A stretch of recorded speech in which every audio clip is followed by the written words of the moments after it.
What if I told you the Avengers did not almost lose because Thanos was too powerful? They almost lost because of each other. Broken trust, misaligned goals, a team that completely fell apart after failure. And honestly, that sounds less like a superhero movie and more like every difficult project I have ever seen. In this video, I'm going to show you 6 team collaboration and conflict lessons hidden inside Avengers Endgame. The same concepts that appear on your PMP and CAPM exam. And by the end of this video, you will never watch this film the same way ever again.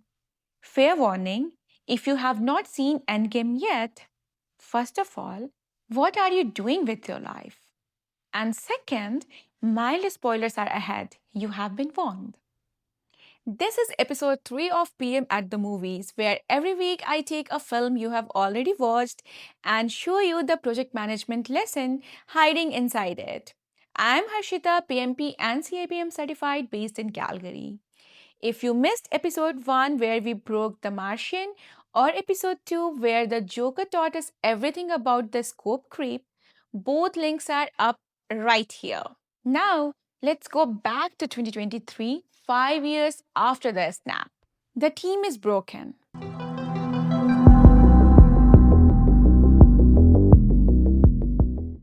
Picture this.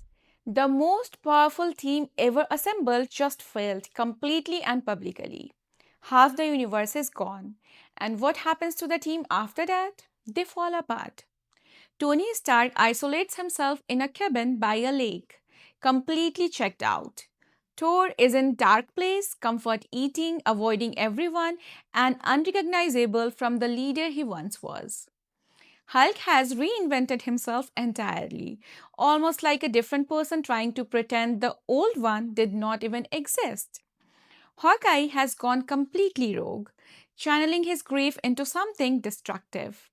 And Steve Rogers, the ultimate team leader, is running a support group for strangers because he can't fix his own team. Now, pause here because this scene right at the start of Endgame is one of the most accurate portrayals of what happens to teams after a project fails. And I mean really fails. Not a minor setback, not a missed deadline, a complete total public collapse. Here's what nobody tells you in project management textbooks. When a project fails, the task damage is temporary. The people damage lasts much longer. Every team member processes failure differently. Some withdraw completely, like Tony.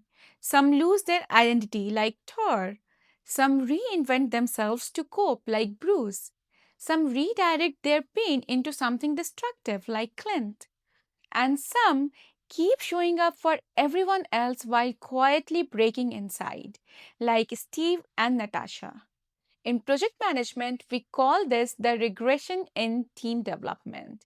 You may have heard of Tuckman's model: forming, storming, norming, performing. Most teams work hard to get to performing, but after a massive failure, they can go all the way back to zero, back to forming, like strangers who don't trust each other anymore. And the job of a project manager in that moment is not to immediately launch the next project. It's to acknowledge what happened, rebuild trust, and give the team a reason to believe again. That's not soft skills. That's the difference between a team that recovers and a team that never works together ever again.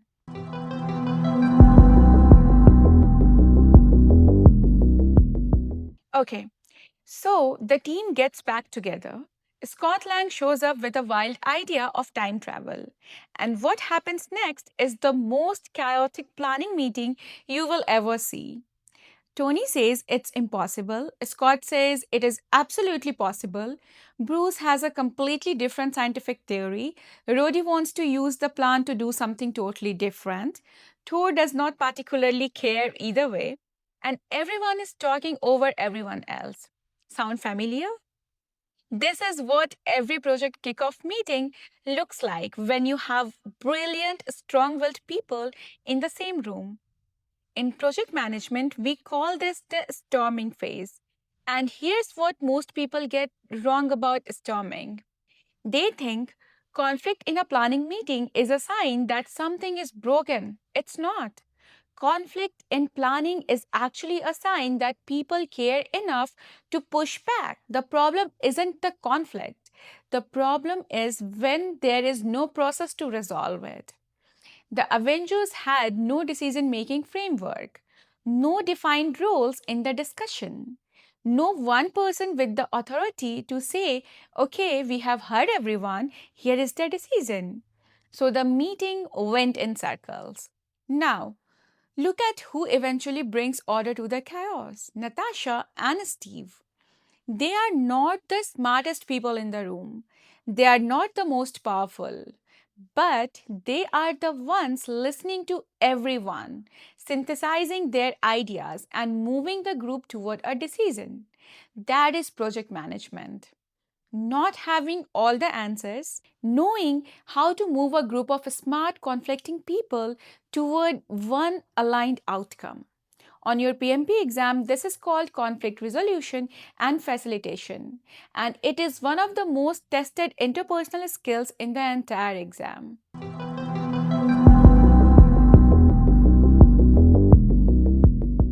This might be the most important stakeholder management scene in movie history. The team needs Tony. Without him, the time travel plan does not work. And Tony Stark, the most capable person for this mission, says no, flat out no. He has a family now, a daughter, a quiet life by the lake, and he is not willing to risk losing that. Now, most project managers in this situation would try to convince Tony with logic. Here is the plan, here is why it works, here is the data. And it would not work because Tony's resistance is not logical, it is emotional. He is not saying no because he does not understand the mission. He is saying no because the last time he gave everything to a mission, he lost everything. And here is the PM lesson hiding in this moment. Stakeholder resistance is almost never really about the project. It's about fear, past experience, personal risk, loss of control. When your most important stakeholder pushes back, arguing harder with more data is usually the wrong move. The right move is to understand what they are actually protecting. What are they afraid of losing? What would make this feel safe enough to say yes? In Tony's case, it's not the logic that changes his mind, it's purpose. He looks at a photo of Peter Parker, a kid he couldn't save, and suddenly the personal cost of saying yes becomes smaller than the personal cost of saying no. That shift from resistant to committed is what the PMP exam calls moving a stakeholder through the engagement continuum: unaware, resistant, neutral, supportive, leading. Tony goes from resistant to leading. And it happens not because someone convinced him, but because someone helped him to reconnect with his purpose. That is stakeholder management at its highest level. Quick pause right here. Drop in the comments who is the Tony Stark on your team. The most capable person who sometimes needs the right reason to fully commit. I read every single comment, and honestly, your answers are always the best part of this series. Back to the time heist.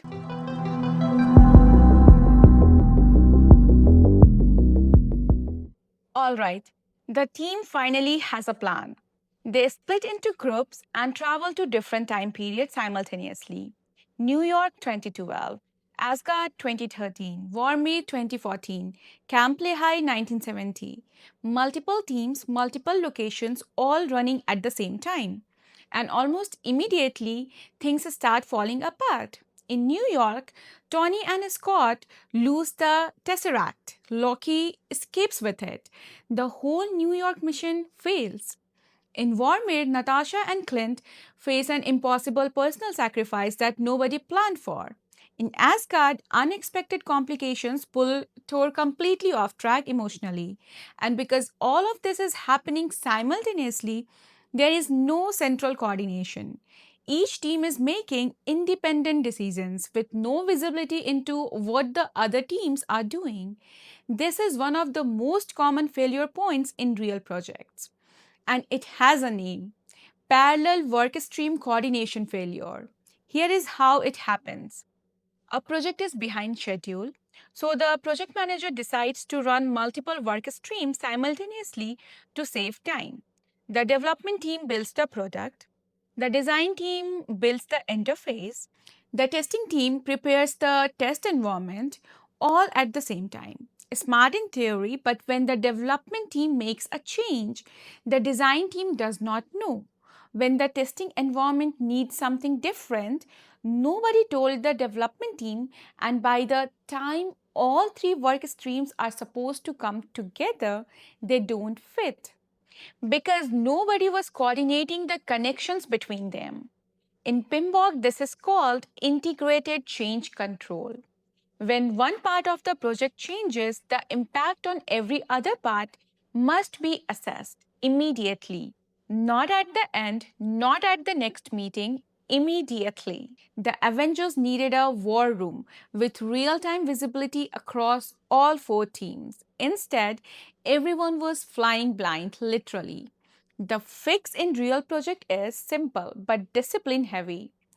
Daily sync across parallel work streams, one person with full visibility across all tracks, and a clear escalation path when something changes.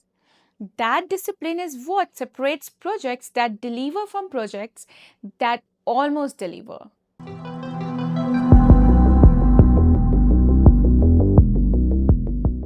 Okay, this is my favorite scene in the entire movie, and I think it's the greatest visual metaphor for high performing team collaboration ever put on film. Hulk snaps, everyone comes back, and then immediately Thanos destroys the compound. The team is buried, separated, completely overwhelmed. Steve Rogers is alone, suit broken, shield damaged, facing an entire army by himself. He stands up anyway. And then a portal opens, and another. One by one, every single ally arrives. Wakanda warriors, Asgardian soldiers, Guardian of the Galaxy. Hundreds of portals opening simultaneously. Different teams, different locations, different capabilities, different cultures, all arriving at exactly the right moment, all aligned around exactly one outcome. Now, here is what makes this scene so powerful from a project management perspective. Nobody sent a memo. Nobody called a meeting. Nobody needed a status update.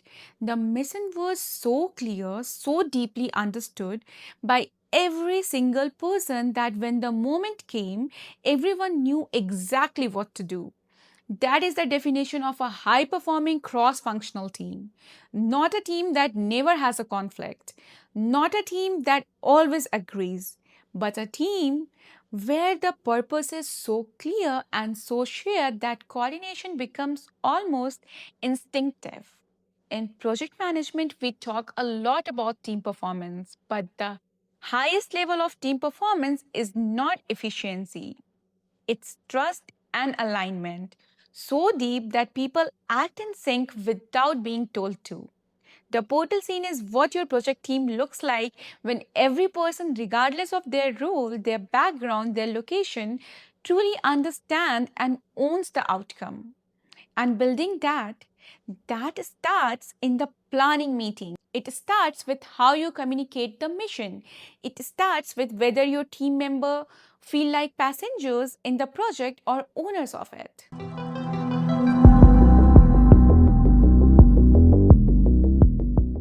We have to talk about this moment. Tony Stark has the stones. He knows what using them will do to him, and he does it anyway. Not because he was asked to, not because it was in the plan, not because he had the authority to make that call, but because in that moment he understood the mission more deeply than anyone else in that battle, and he made the call. I am Iron Man. Now, I want to be careful here because obviously This is a movie, and real project management decisions don't involve Infinity Stone. But the principle underneath this moment is something every project manager eventually faces. There comes a point in some projects where the right decision is deeply personal, where you have to absorb risk that wasn't yours to absorb.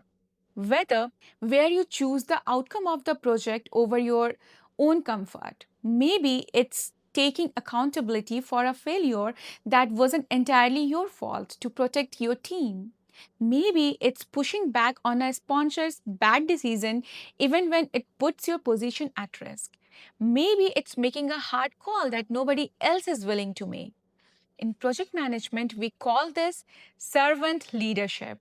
And Tony Stark's entire arc across 11 years of films is the most complete servant leadership case study ever made.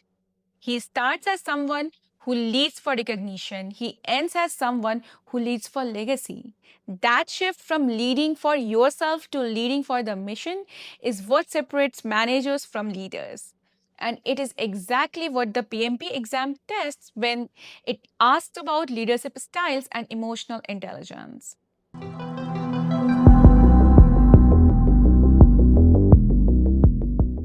So, when you step back and look at the end game through a project management lens, it stops being a superhero movie.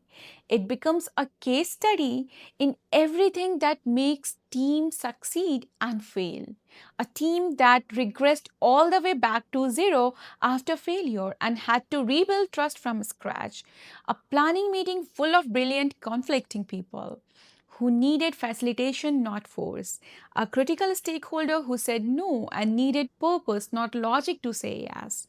Parallel work streams running without coordination, creating the exact chaos they were trying to avoid. A cross functional team so aligned on the outcome that they showed up without being called.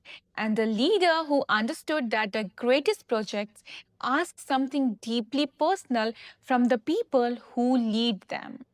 The Avengers did not almost fail because Thanos was too strong. They almost failed because broken trust, poor coordination, and misaligned stakeholders nearly destroyed the team before the battle even started. And if you have ever been on a project that felt exactly like that, you already understand more about PMP team management than most textbooks will ever teach you. If this series is changing how you think about project management, you are exactly who I made it for. I'm Harshita, PMP and CAPM certified in Calgary. And this is PM at the Movies. Next episode, we are breaking down Apollo 13, and the lesson in that film is that shows up on the PMP exam more than almost any other topic. How to manage a crisis when the original plan is completely gone, and the only thing standing between failure and survival is how fast your team can adapt. That episode is going to be special. You do not want to miss it. Subscribe if you haven't already, and share this with one person on your team who needs to watch it. It might start the best project management conversation you have ever had at work. See you in episode 4.